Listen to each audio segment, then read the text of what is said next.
this service, and we're glad that you're here. We have our good friend Azim Khamisa with us today, and I know some of you have come out especially to hear him, so I want to get started so we can hear all the wisdom that he has to depart and just absorb that consciousness that he comes and brings with him wherever he goes. It's something that connects us all, and he connects us all. So we're going to start with a song. I want to say I met Azim at a conference, an interfaith conference, a NAIN conference in San Diego in 2017. And then in 2018, we invited him up. Rose and Humbui, Rose spoke last week, we're doing a conference at University of Laverne, and Azim came and spoke there. And then the next year, Dick Bunce had our Pomona Reawakening Conference, and he came and he keynoted with our mayor, Tim Sandoval, at this amazing conference. And then he came and he did a fundraiser for Unity.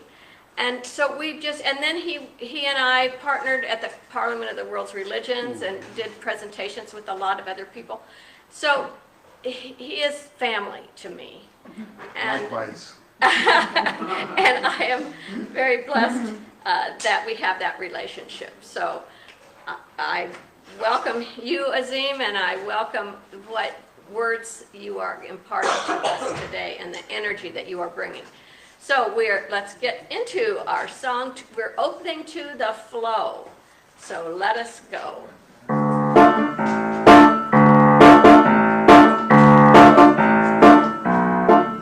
I open to the flow and then I let go. I open my mind, my heart, and my soul. I open to the flow and then I let go. I open my mind, my heart, and my soul.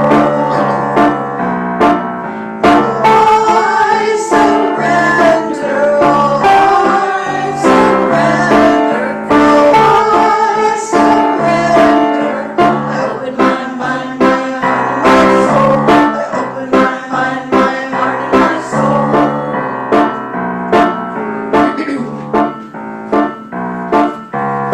open to my flow and then I let go. I open my mind, my heart, and my soul. I open to the flow and then I let go. I open my mind, my heart, and my soul. I surrender. I surrender. I surrender. I open my mind, my heart, and my soul. I open my mind, my heart, and my soul. Thank you, Julie. We're always so blessed to have live music. You don't miss it until you lose it, and then, oh my gosh, you really miss it. We are so glad to have you back with us, and glad to have Drac also be able to play for us. So let us pray. I invite you to be here now in this sacred moment. Each moment is sacred as we are sacred and as each one of us is sacred. I share a meditation on the power of life today by Reverend Bronte Colbert. Today I celebrate life, the life around me, the life as me. I am a unique and valued expression of the divine as I walk in this world. I delight in the wonders of my daily experience, the intricacies of the dragonfly, the romping laughter of children, the crash of thunder. I breathe in life, and I am energized by spirit. I am vital, upbeat, and at one with life force. I accept the gifts that life offers me. My mind and my heart are receptive to the blessings of abiding peace, abundant prosperity, unconditional love, glowing health, and unlimited creativity. Today, I let my light shine brilliantly. I anticipate and welcome opportunities to give and to be a blessing. As I expect and look for the best in others, I become even more aware of the spark, the light of the divine, reflecting from them. Today I affirm, I choose to live my life as a loving, harmonious, delight-filled experience. I choose to live my life as a loving, harmonizing, delight-filled experience. And so it is. Amen. And now let us sing the Lord's Prayer.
We are having food together. Everyone is invited to stay, and hopefully you will. We'll be getting the food in our room back there and then moving and sitting around a table and in the room next door to it. So that will be different. We give thanks to Jennifer, who has taken charge of food today, and others who have brought food to share with us. So thank you, Connie, and all. As I said, today we have award-winning author, speaker, founder of the Azim Khamisa Foundation, which promotes nonviolence and forgiveness to school children all throughout the San Diego area, but now you've expanded, right, and you're in many cities, and he's a global presence. So he will be with us for lunch, and then he will be also doing his workshop from 2:30 to 4 or 4:30 today, depending on how that goes and how he feels with the timing of that. We have meditation on Wednesdays, 4:30 to 5:30 on Zoom. We have our new book study on Thursday evenings. We're looking at the book of Genesis now. We're finishing that up, and we're going to go through the Hebrew Bible. A lot of the stories are our stories, and we carry them with us. All those characters, all those things live in us. So I invite you to join us on Zoom for that. Our next Compassionate Pomona meeting is Thursday, April 2nd. So mark that down. Anyone is very willing and invited to join and see what a Compassionate City meeting looks like. And hopefully you'll have compassionate cities in your own area. Our 12 Power Series, this is the 11th of them. And next week we have Reverend Drac Truella, who is going to be exploring our power of love on Palm Sunday. So that will finish it off. And Drac and Nancy Nancy Zolazar are doing a class for us. They're speaking after Easter doing on abundance, and they're going to do a class for those who are interested, 2 Sundays in April. And we continue to collect things, food, for those who need food, and different hygiene articles and different things for the schools. So please feel free to bring things. And since we know that all things come from the one, right, let us say this affirmation together that is on the screen.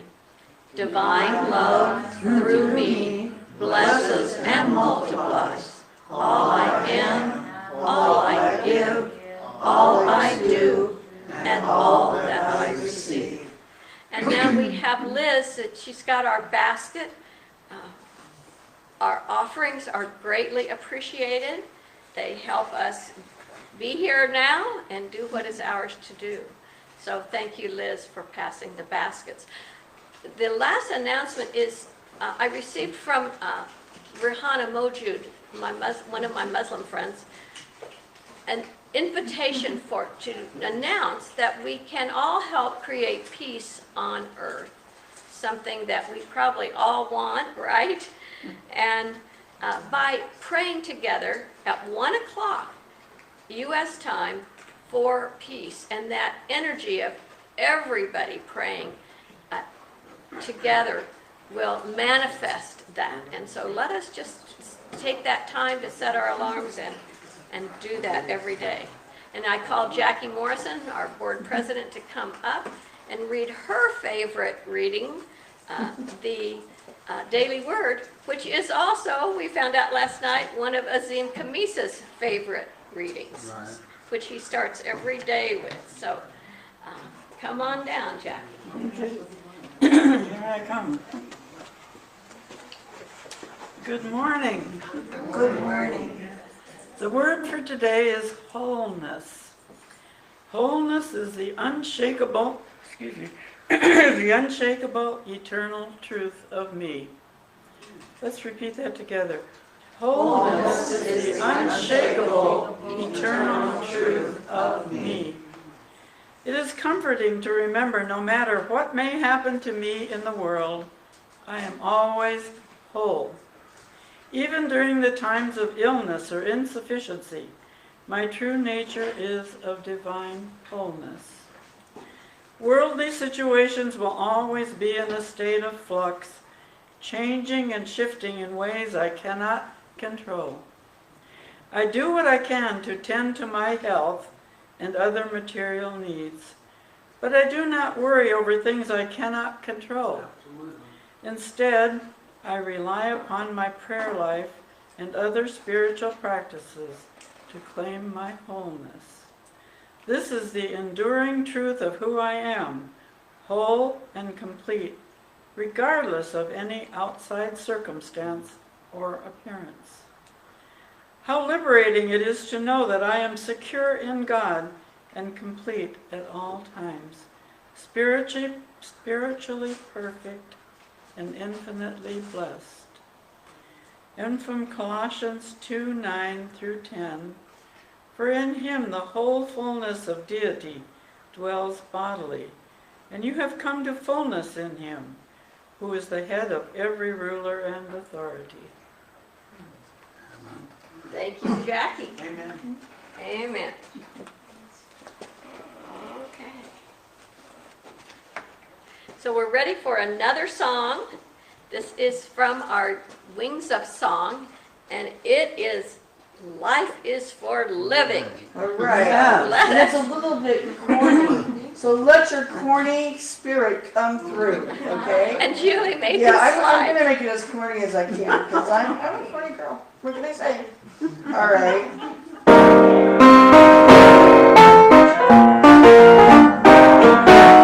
Life is for living. Whatever you will live for, you will give.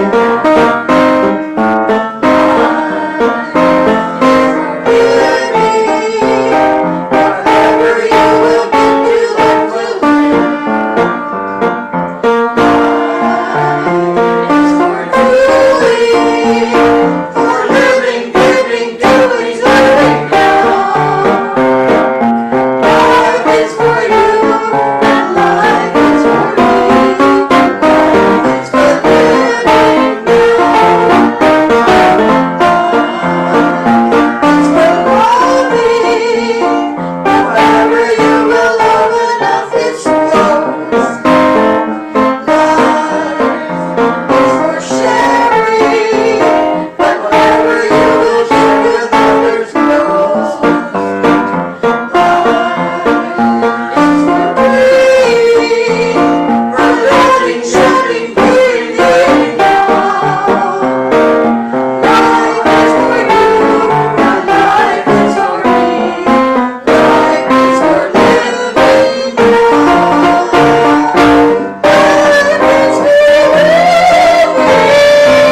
There's a showgirl. Okay. Oh my gosh, Julie, you are. Well, you see, you can take a girl out of the show, but you can't take the show out of the girl. That is true. Definitely true. So, my papers are in the wrong order. Here it is. Okay. So, to start off with, a bit of humor, just a bit.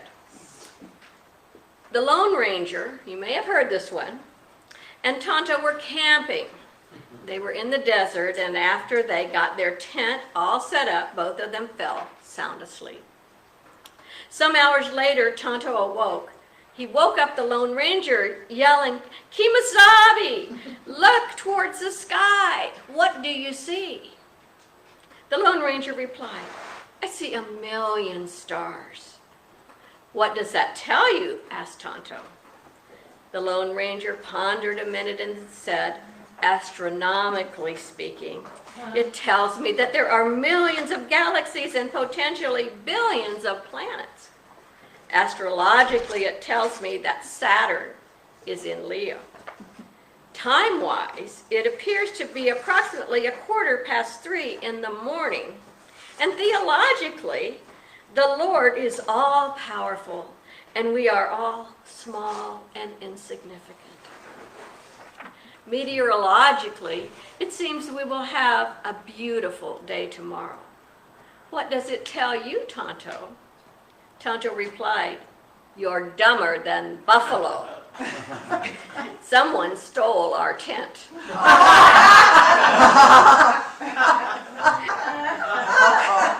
Oh boy. So, we have senses, we need to use them, right? And I think Azim is going to get into this in his talk with us today about life. We are tuning into the power of life today, one of our 12 powers, and by focusing on these powers and learning about them and opening them, we become much greater of a channel for love, for light, for doing the work that our soul has brought us to earth to do. And so I invite you to consider working with these, not just during this period, but following this and continuing to know that there are these powers that are within us, and we are opening them. But if we do it consciously, we might get there more quickly. So it is very interesting when we look at the power of life. It is about the ability to energize, to animate. The disciple is Judas. What do we know about Judas? The betrayer? We think of him as the betrayer. Without Judas, what would have happened to Jesus? Would anybody know who Jesus was? No. Probably not. Judas played a very important role. And have any of you read the Gospel of Judas? I highly recommend it, because in it, Judas is understood as being the most trusted of the disciples to do exactly the hardest thing, which was what he did. So, the world is real easy to jump and judge, right, and condemn, and it was so hard for Judas that he did kill himself. But this idea, Judas is a very important aspect of life. And life can take us into higher and higher understandings about who we are and what life is. And there is an affirmation that goes with this, that is, "I am filled with life, sweet life." And we are all filled with life. So there are some Bible stories and some Bible scriptures that talk about life. One that you probably recognize is Jesus answered, "I am the way, the truth, and the life. No one comes to the Father except through me." But does that mean Jesus is, or does that mean his consciousness of God is the way, the truth and the life, because he knew his oneness with God. And that is what is ours to do as well. We look at Jesus as a way shower. He's the one that shows us if we can be more like him, like what he modeled, then we can have that Christ consciousness, right? And we can do all things. Unity's understanding of life. I'm going to just read one of these. Robert Brummett, my mentor and friend, writes, "Surrendered, we live with a deep truth in inherent wisdom and goodness of life. We trust even those forces that seem to shake our foundations, and we begin to see our life as part of a greater cosmic dance. The dance of life evolving and unfolding around and within us." So everything, even the things we hate, even the trauma and the drama of life, is a part of our dance. So how do we use that? How do we dance with it? There are 7 steps, again, to developing this power of life. The first is recognition, reminding ourselves that God life is our life, and God's life energy is the power that animates us. Sensation, step 2, feeling. You know, we're so used to energy out here, but when we feel the sensations within us, it helps us know and experience life, that divine life within ourselves. Appropriation, appropriate thoughts of spiritual life and make them part of your mind and body. Step 4, transmutation. Convert the lower energies into higher energies by using praise and thanksgiving. Praise the Spirit that gives life and give thanks for divine activity that is within each of us. Step 5 is called regeneration. It is a spiritual rebirth or renewal that flows through your whole being, bringing about the necessary transformation for a new relationship, a new relation expressing itself in a perfected physical body. The higher our vibration, the better our bodies become. And then Jesus pointed out resurrection. You therefore must be perfect as your heavenly Father is perfect. This is when your soul and your body are unified in that Christ mind, when we hold that consciousness that Jesus held. And then immortality is the 7th step. As with all other powers, there is a place where you realize conscious oneness with the source. For life, this is the state of immortality.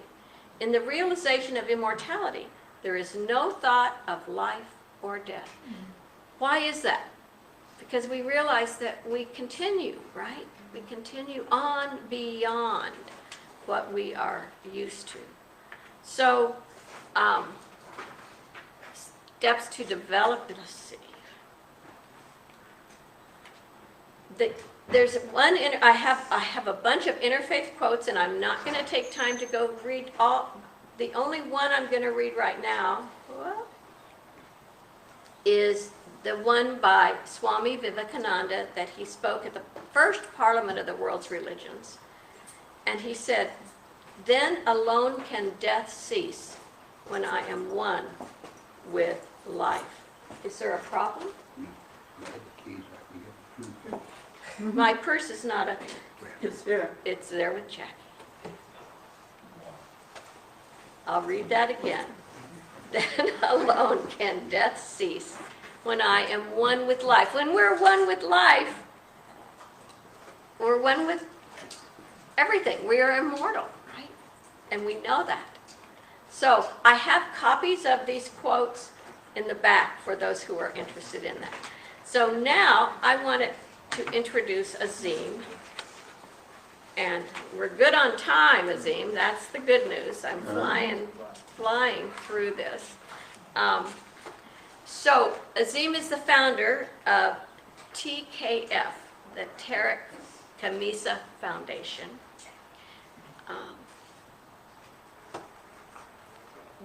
He has a clip that we're going to play about this, but I'll just go over this slightly. In 1995, he lost his son to a gang-related accident. Azim chose the path of compassion and the path of forgiveness. And he created this foundation in the name of his son to really stop kids from killing kids, to teach nonviolence and forgiveness to children, and to teach restorative principles of accountability and compassion. Since then, he has touched millions of lives with his message of peace and leadership.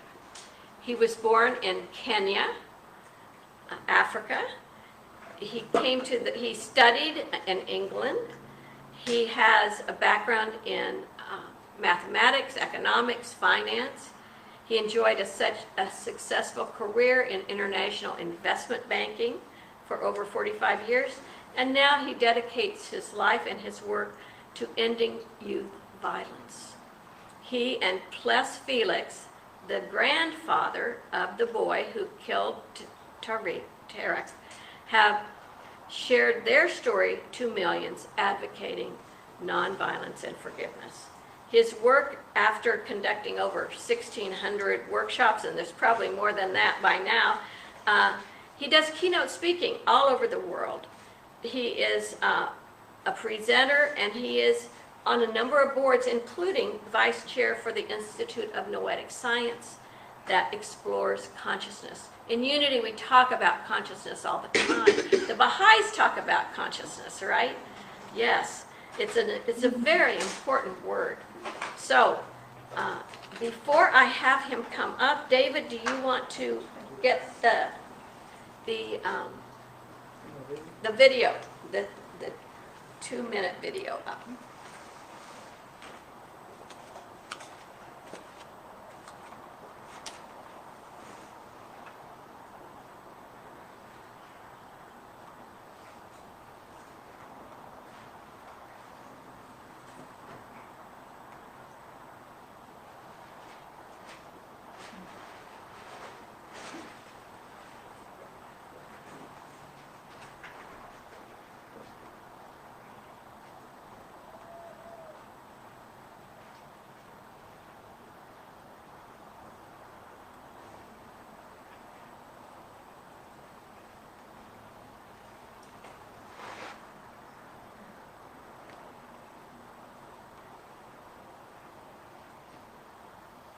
There it is.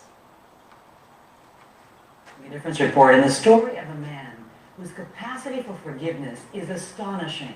You want to He turn the suffered lights worst out? loss a parent can ever face, and yet he decided to turn his grief into something positive for himself and a troubled young man. Here's NBC's John Larson. A documentary began the story like this. 14-year-old Tony Hicks shot and killed 20-year-old Azim Khamisa. A 14-year-old murders a promising young college student for the cost of a pizza and becomes the youngest child in California history charged as an adult with murder and gets life in prison. It was like a nuclear bomb going off in my heart. Azim Khamisa, the father of the victim, buried his only son Tariq, according to their Muslim custom. He climbed down into the muddy grave. It had been raining, and they lowered his son's body, wrapped in a white cloth, down into his open arms. Yeah, I didn't want to let him there alone. I stayed there a long time. When something bad happens, it can stop that bad from happening to other people. But when he finally came up, he did something remarkable. It is wrong to lie, to cheat. First, he forgave the family of the killer, It was a defining moment in my life. Only through that forgiveness, which in turn helped Azim start the Tariq Khamisa Foundation, speaking together to more than 1 million children about the real pain of violence. Sometimes it scars the soul forever. Then, Azim visited Tony Hicks, the killer, who had never had a father, and forgave him too. His forgiveness wasn't something I expected. Now Azim is lobbying to have Tony released from prison early, like he was his own son. And when he gets out of prison, what do you hope for him? We'll have a job for him at the foundation. So you're going to hire him. Absolutely. This is the killer of your son. Yes. Tony says now he knows what a real father is. I had a man forgive me for taking the life of his son. Who was the last And he person- will work for that father, and for many who maybe never had fathers, someday, whether he gets out early or not. John Larson, NBC News, San Diego, California. Wow, huh? Let's clap for that. And so, Azim is like a family member to me, and I want to welcome, come on down, Azim, and tell us more. Tell us more about Thank you, life. Jackie. Thank you. Welcome. Shall I get the microphone? Yes, you can get the microphone.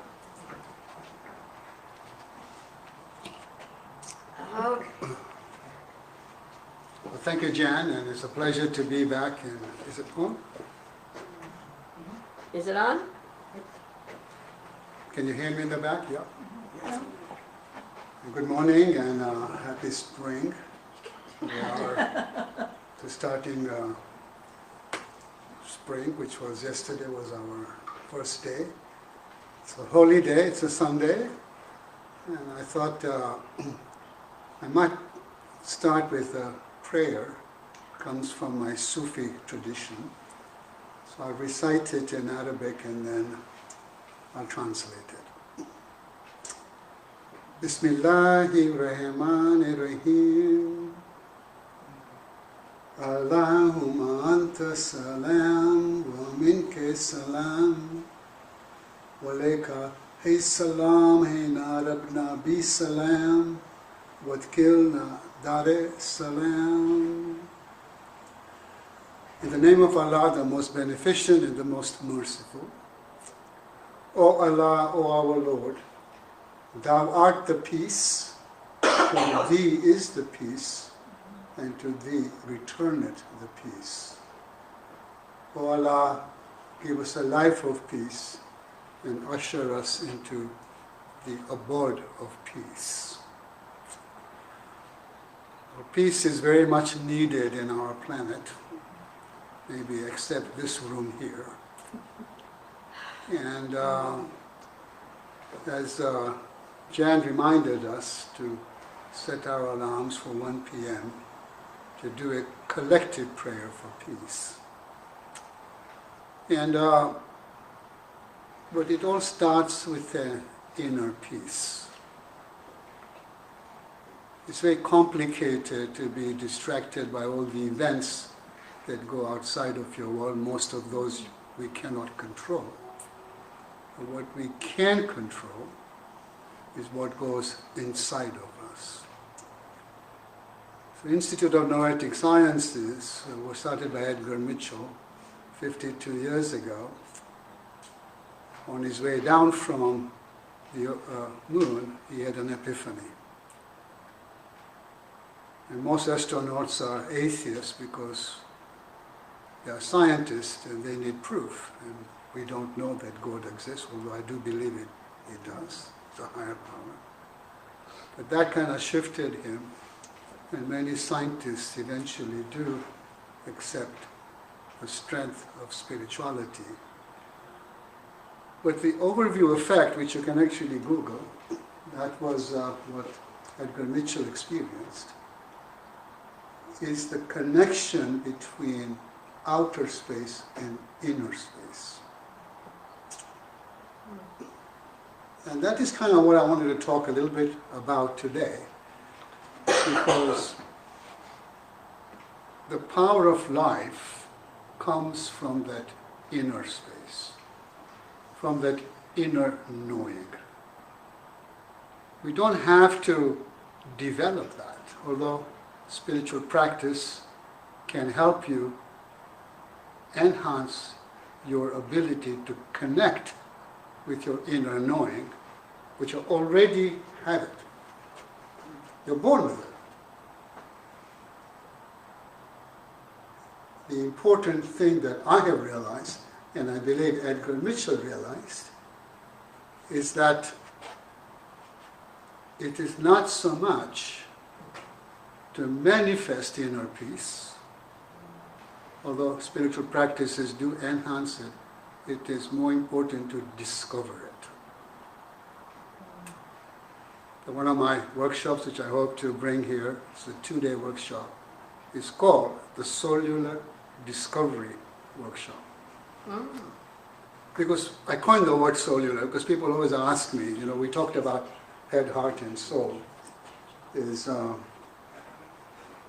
What kind of work do you do? And I said, I don't only work at the cognitive level or the emotional level. I work at the cellular level, which is at the level of the soul. Because once you transform at the cellular level, that transformation sustains, and you are never quite the same person again. And my journey started with that knowing when I lost my only son 31 years ago. The anniversary was in January and his birthday is March the 6th, not so long ago. And I was out with dinner yesterday with Jan and some of you, and I know that I was asked, how did you get to the stage of forgiving? And when I realized, and I was told that Tariq had been shot and killed,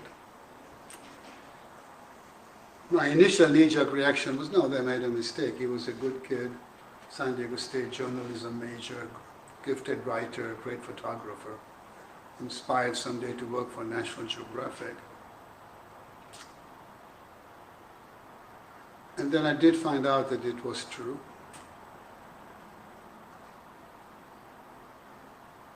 And I remember I was in my kitchen, I lost strength in both my legs. As I dropped to the floor, hit my head against the refrigerator, curled up in a ball. I don't have the words to describe to you how excruciatingly painful that experience was for me. I'd never in my life felt pain like that. And the pain was so unbearable that I had my first out-of-body experience. And I left my body. And I believe I went into a loving embrace of God. So I do believe in God.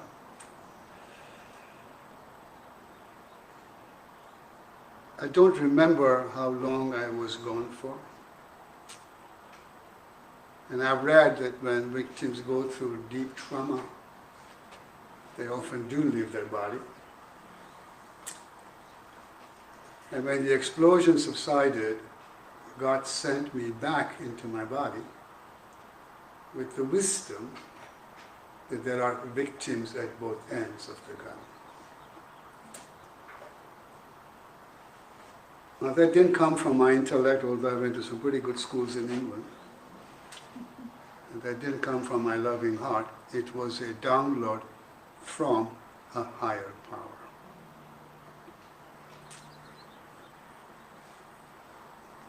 As you saw in the video, the young man that took his life was 14-year-old and was radicalized to become a gang member at the age of 11. It's kind of a gang initiation. Of course, I have compassion for Tariq. Somehow in my heart I felt compassion for him. I did not see him as the enemy.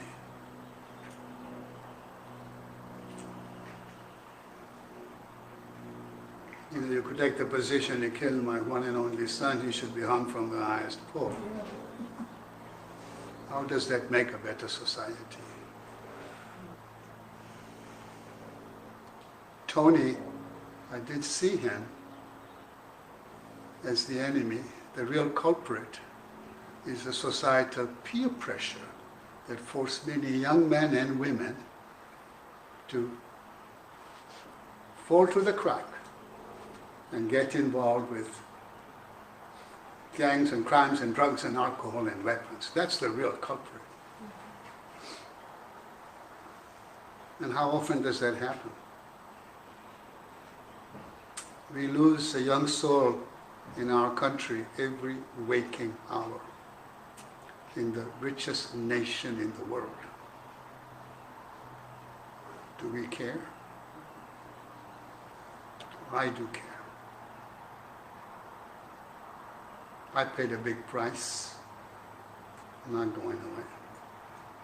It doesn't happen in other first world countries. It doesn't need to happen here either. The question I asked is, how did we create a society where children kill children? What is our role in it? Because societies don't just happenstance. Every one of us who's an American, and I'm proud to be an American. There's a lot of good in this country that we are exporting. You know, we are free market, we have opportunity, we are democratic, although that is another conversation. But overall, I think America, if you opened the gates, the world would move here. What we've done in 250 short years is pretty amazing. When it comes to violence, we are a very poor role model. And unfortunately, because we are the only superpower in the world, we have a tremendous impact on the global culture. And while we're exporting the good stuff, we're also exporting the violence. We're seeing more examples of countries like Norway and Finland that never had school shootings, and now they do.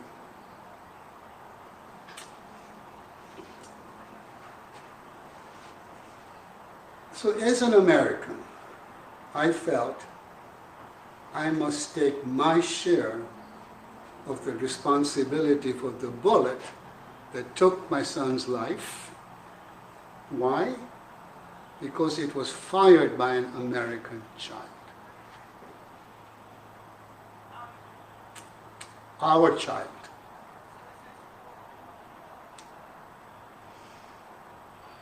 So 9 months later, I founded the Azim Khamisa Foundation with the mission, as Jan introduced me,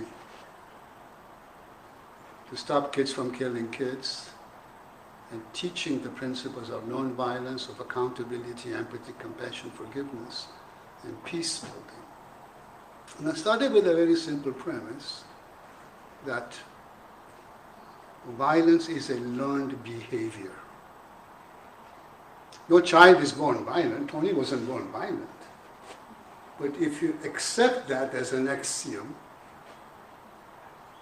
then non-violence can also be a learned behavior. It's unfortunate that we don't teach this in our schools. We focus on STEM, and nothing wrong with that. But I believe it is as important to teach these principles. And with the grace of the universe, the foundation is now national. We have programs in other cities, and I'll be talking more about that in the afternoon workshop. Reached a couple of million kids. It took me 5 years to eventually go and meet Tony. This video was done a while ago. And when I did meet him, for the first time, his grandfather went with me, because soon after I started the foundation, I invited his grandfather to be with me. He's not as active now. He's got a terminal illness, unfortunately. And that was a very cathartic moment, both for me and for Tony. And I could tell that he had shifted as a result of my forgiveness, because he was 19 years old. He was polite, he was remorseful, he was articulate, he was well-mannered, he was well-spoken. He's a likable kid. I wasn't expecting that. He didn't have any of the bravado of a 19-year-old gangbanger. And at that point I told him, you know, I've forgiven you because I've been working with your grandfather for a good 4 years. And I want you to know that when you come out of the prison, we'll have a job for you at the foundation. He was 19 years old then, he's 45 now. That was 26 years ago. I stayed with him for 20 years advocating for his release. In 2019 he was released, and guess what? He's now a full-time staff member at the Azim Khamisa Foundation. I think that speaks volumes about the power of forgiveness. And I do a work in prisons where I teach self-forgiveness and redemption based on Tony's story. In fact, I'm on my way to Milan, which is by Detroit. Because we need to give them a second chance. We've all made mistakes, yeah? But we don't give them a second chance. Yeah. 4% of the world's population, they are 25% of the world's prisoners. And they come out better criminals when they went in. Trying to shift that.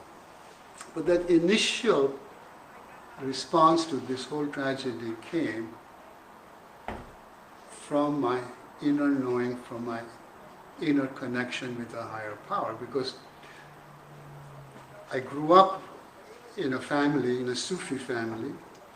My mom was very spiritual, my dad was a businessman. So I grew up with equal emphasis on my spiritual foundation as my career. And I started to meditate when I was 20. And I lost Tariq in my early 40s. So I had a pretty strong foundation. And it was that spiritual foundation that eventually helped me to transcend this negative experience, devastating experience of losing my only son. I do have a daughter and 3 beautiful, successful grandchildren. I have their photo right here on my camera. You know, my oldest grandson is graduating from Berkeley in May in nuclear engineering, and the second one is at UCLA studying computer science, and my youngest granddaughter is in 9th grade, wants to be a doctor, and they're all blessed. Thank God Tariq wasn't my only child, because I've been speaking for over 30-some years now, and I've met many, many, many parents that have lost an only child, which would be a lot more difficult. So I'm glad to see that you are here working on your spiritual life, because in life we all get problems, we all get hard hits that we cannot solve with intellect, even though you might have a double PhD. I have a good friend of mine that says, a mind is a dangerous place to go by yourself. It will justify anything. You're going to get problems in life that your hearts cannot heal, then where are you? But there are no problems. And let me underscore that. There are no problems or challenges that you go through that your spirit cannot solve or heal. And I, working in international finance, always also lived in my head, as many of us do. But now, after I lost Tariq, I recognize that the spirit is substantially more powerful than the intellect and the emotion. And if it helped me make that very difficult choice at the worst devastation experience of my life, why don't I always lead from the Spirit?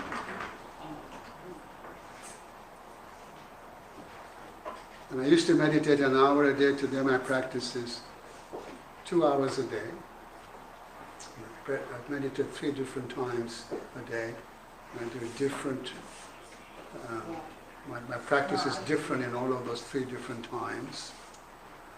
And I have a link, it's a free download. So if you are interested in checking out the meditation, the two guided meditation. One is on forgiveness, the other one is on manifesting your life's mission. Please see me after the service and be happy to share that link with you. And I now always first lead from the Spirit. And my meditation this morning was to invite Spirit to help me create some healing and some transformation in my routines. Because I believe every one of us has experienced a hard hit. And sometimes those hard hits are very difficult to navigate, especially with the current world that we're seeing so much disruption.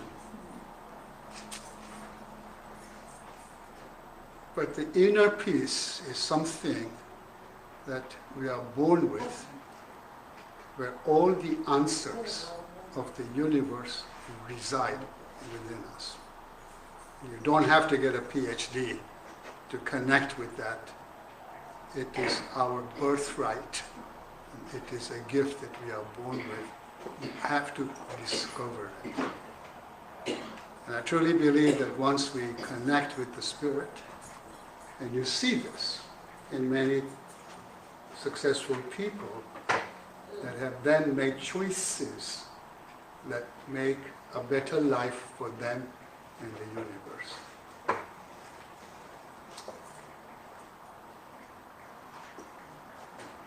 I feel that one of the most important things that I like to have you leave today is to reinforce the idea about leading from the Spirit. So how do you do that? When I have an important decision to make, and I teach this to kids that we go to school with. Yeah, I start with my intellect first. I think the more education, you have nothing wrong with a PhD. Is does it make sense? Does it not make sense? Because the mind is like a computer. It's an analytical faculty. Sure, it has imagination, which a computer doesn't. Although that's shifting now too with AI. If it does make sense, then I go to my heart. That's where emotion resides. And we all have an idea of what is good, right, and just. You don't have to be taught that. And if it feels good, right, and just, I don't stop there. I go to my spirit. And I know many of you practicing the unity, which I love, the new thought practice, to get the power of the Spirit. And the question I ask is it inspiring? Will others follow my lead? If I don't get a check in all those three boxes, I don't move forward.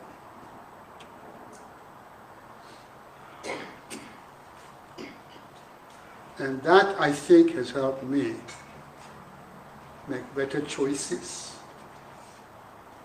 I think that that has helped me find more inner peace. And that has helped me be more present. Because I think that life, power of life is in the present moment. And it's complicated to be in present, because very often we are in the past, maybe feeling guilty or feeling a victim mentality of what's happened to us, or sometimes we're in the future, anxiety over what outcome we want to create. And I've been very fortunate. I've met many amazing human beings. I met His Holiness the Dalai Lama half a dozen times. First time I met him was in 2004. We were hosted by Pope John Paul. And prior to meeting him, I had this big aha in my meditation that, and I read, Eckhart Tolle's Power of Now and all the stuff but I still spent a long time in the future or in the past. But I got this aha that in my meditation, don't focus on being present, focus on not being in the past, and focus on not being in the future. So if you're not in the past, if you're not in the future, by default, where are you? I love that. Yeah. That's exciting. So I keep a journal, and I kept one every day after I got that aha, and I was never in the past. I get along with my family, my ex's family. I get along with the kid who killed my son and his family. I have no extra grant. I was always, as a financial expert, I was always doing exit strategies in the future. So I asked this morning to the Dalai Lama, how do I not be in the future? And he kind of laughed and he said, most people come to me, Mr. Khamisa, and drag their past with them. And forgiveness is a good way to heal your past. And he gave me a couple of things. He said, the present is not this second, very elusive. It's a little bit of yesterday, a little bit of tomorrow. And the other thing he told me is that he said that the reason that you are in future, because you're trying to create an outcome. And he said, even I get that way when I have to meet with the Chinese because I want to improve the life of my people in Tibet. But I've learned that you have to be accepting of whatever outcome that manifests. Because the universe does not make mistakes. And if you get a different outcome than the one you wanted, you need to have a strong enough faith to know that the outcome you actually got was better for you. Because the universe does not make a mistake. So that helps me not be so much in the future. Now the Dalai Lama he's up, in being present 24/7. Us mortals all have a bad hair day, right? Oh, yeah. But I can tell you, having spent 30 years in this work, I'm spending more time in the flow. So hopefully this is something that can help you become more present, connect to your spiritual mission, make a bigger impact in your life, and find more inner peace. And let me leave you with this quote, which is part of my trilogy, and it's what I call my peace formula. And it goes like this: sustained goodwill creates friendship. That ought to be obvious, right? We don't make friends by bombing them. It takes many years of sustained goodwill to create friendship. Sustained friendship creates trust. Sustained trust creates empathy. Sustained empathy creates compassion. Sustained compassion makes forgiveness possible, which leads to peace. So it's my peace formula. It starts with goodwill, friendship, trust, empathy, compassion, forgiveness, and peace. Thank you very much.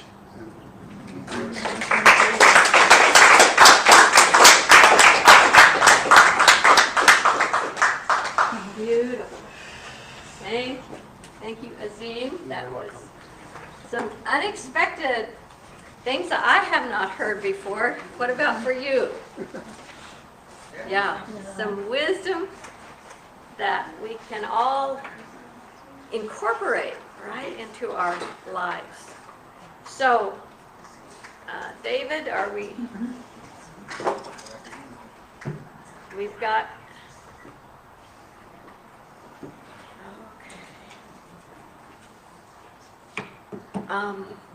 Julie,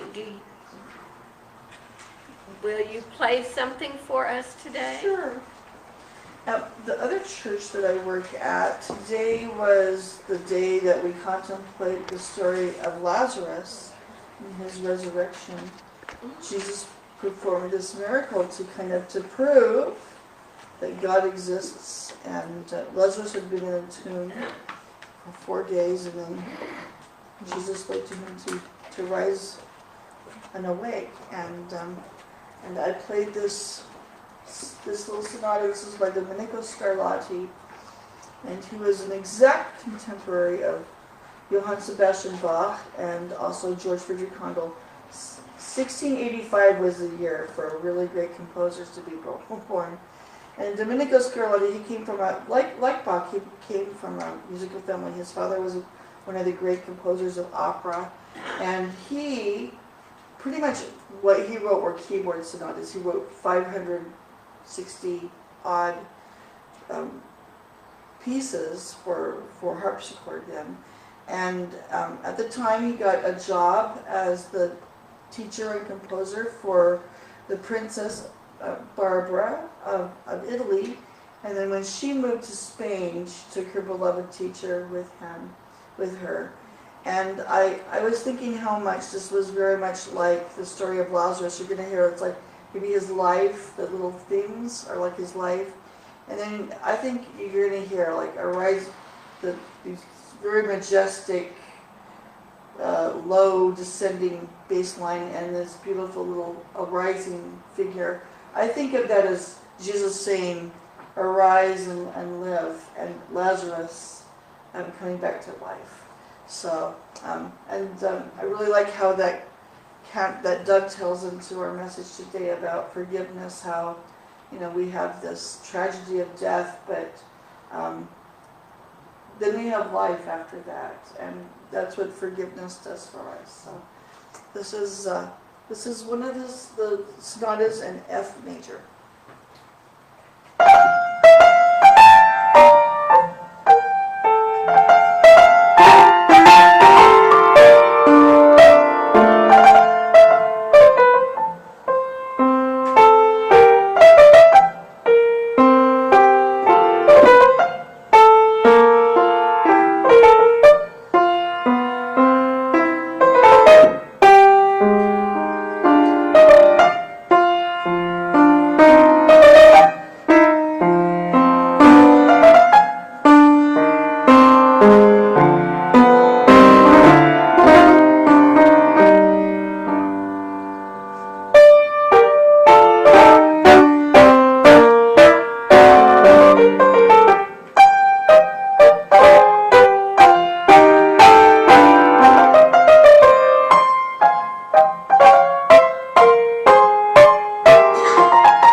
actually. I don't think I've ever heard that one before.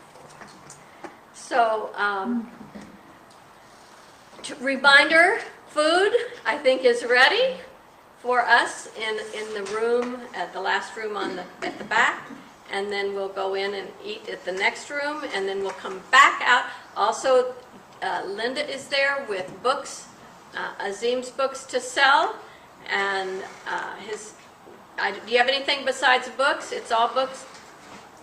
They can sign up for Aziz's newsletter. Oh, sign up for his newsletter. Yeah, I highly recommend it. They're powerful newsletters. Once a month, right? Right. So, and then come back for 2:30 workshop here. So that's in 50 minutes. We have that. So let us say our prayer for protection together. The light of God surrounds us. The love of God enfolds us. The power of God protects us. The presence of God watches over us. Wherever we are, God is, and all is well. And let us now create our peace circle.